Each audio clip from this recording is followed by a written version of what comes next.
ভিডিওটা একটু এক্সেপশনাল। তো এখন আমি এসেছিলাম টার্কিতে, ইস্তাম্বুল। গত 3-4 দিন ইস্তাম্বুলে ছিলাম। তো আজকে এখন ফেরত যাচ্ছি এই যে এয়ারপোর্টের দিকে গাড়িতে করে। তো আজকের ভিডিওটার স্পেশাল এই কারণে, আমার চেহারা দেখে মনে হচ্ছে আমি হেড শেপ করেছি, রাইট? তো বেসিক্যালি আসলে আমি টার্কিতে এসেছিলাম একটু ওই যে হেয়ার ট্রান্সপ্ল্যান্ট করতে। তো this is not the first rodeo for me. 2023 সালে এসেছিলাম ফার্স্ট টাইম হেয়ার ট্রান্সপ্ল্যান্টের জন্য। তো সেটা সাকসেসফুল হয়েছিল, সেই জন্য আপনারা আমার আগের ভিডিওগুলিতে দেখেছেন আমার সুন্দর চুল আছে, হেয়ার লাইন টাইন সব সুন্দর ছিল। আসলে আমার হেয়ার পড়ে গিয়েছিল অনেকখানি, সবার মতোই উপরে অলমোস্ট বাল্ড হয়ে গেছিল। তো হেয়ার ফেরত পাওয়াটা খুব ইম্পর্টেন্ট কিছু না, কিন্তু আমার কাছে মনে হয় লাইফে সব কিছুই ইম্পর্টেন্ট, প্রত্যেক জিনিস একটার সাথে একটা কানেক্টেড। তো যদি if you can afford and if you can manage, then why not try, right? Like I said, appearance is also important. একটা হচ্ছে যে ন্যাচারাল অ্যাপিয়ারেন্স, ধরেন আল্লাহ যেভাবে বানিয়েছে সেটা তো আর চেঞ্জ করা যাবে না, সুন্দর অসুন্দর যে যা আছে। বাট প্রত্যেক মানুষই সুন্দর কোনো না কোনোভাবে।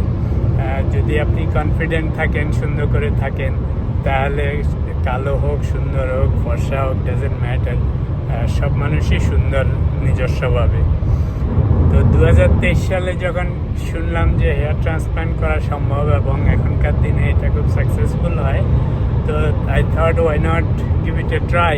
আমার আবার যে কোনো নতুন জিনিসের প্রতি একটু প্যাশন্স আছে, একটু অ্যাডভেঞ্চারাস মনে হয়। তো রিসার্চ করে দেখলাম আসলে জিনিসটা আজকাল it works.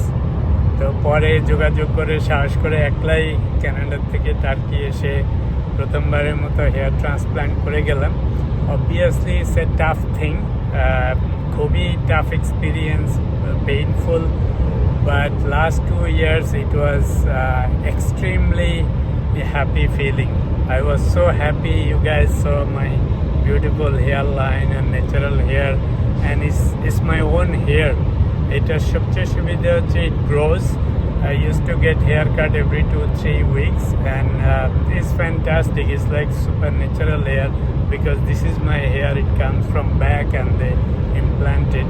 It's a huge surgery, takes about 6-7 hours, 1 day surgery. তো সেটার ফলাফল দেখে আমি এত ইমপ্রেসড হয়েছিলাম। খালি একটা ইস্যু ছিল, আমার যথেষ্ট গ্রাফট ডোনার এরিয়া ছিল না, যার জন্য ওরা বলেছে যদি আপনি সেকেন্ড টাইম আসেন তাহলে আবার ডোনার এরিয়া থেকে যে এটারে গ্রাফট বলে, ফলিকল, হেয়ার ফলিকল, সেটা দিয়ে তাহলে আমরা আবার একটু যে থিনিং আছে, একটু থিন ছিল পুরো area, plus crown area, frontal area একটু থিন ছিল।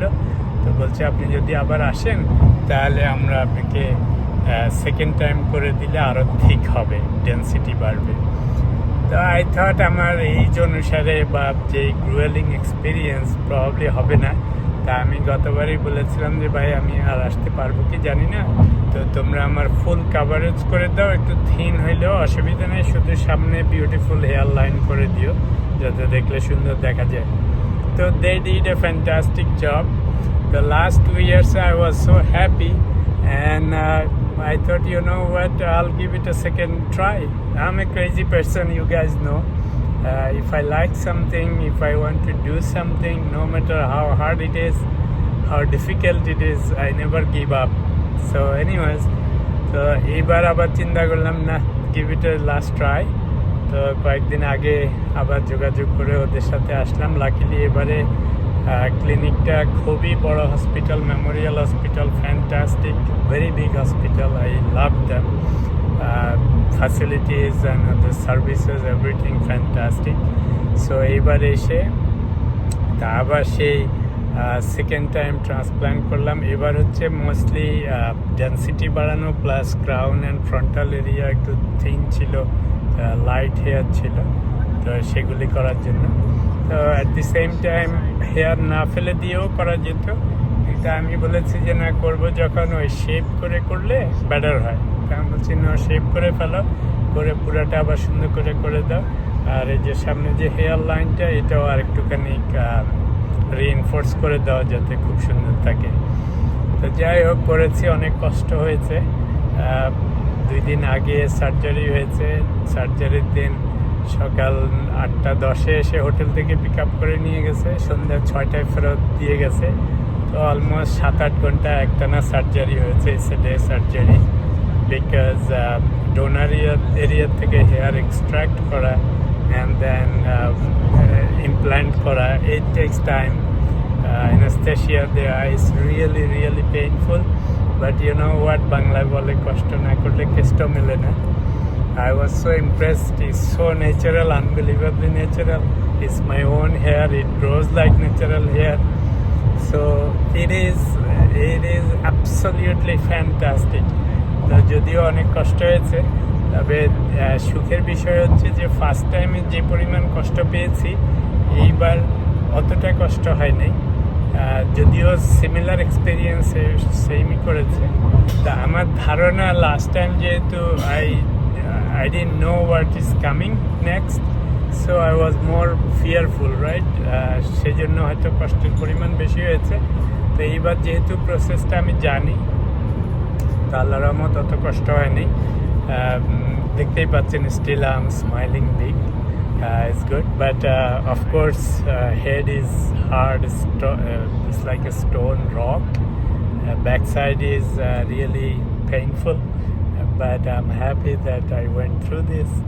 Now I'm going back to my home sweet home, Ottawa, Canada. So আশা করছি ইনশাল্লাহ সামনের দিনগুলিতে স্লোলি আমার হেয়ার আবার গ্রো করতে শুরু করবে। ইট টেক্স এ ওয়াইল। প্রথম 2 সপ্তাহ সাংঘাতিক কেয়ারফুল থাকতে হয়, কারণ ওই যে হেয়ার ফলিকলগুলি ইমপ্ল্যান্টেড এরিয়াটা খুবই sensitive. Back side is more sensitive because of extraction. So 2 weeks almost I have to sleep like in a sitting position so that it doesn't rub anything. যাই হোক, কষ্ট চালিয়ে যাচ্ছি। তো উইশ মি লাক।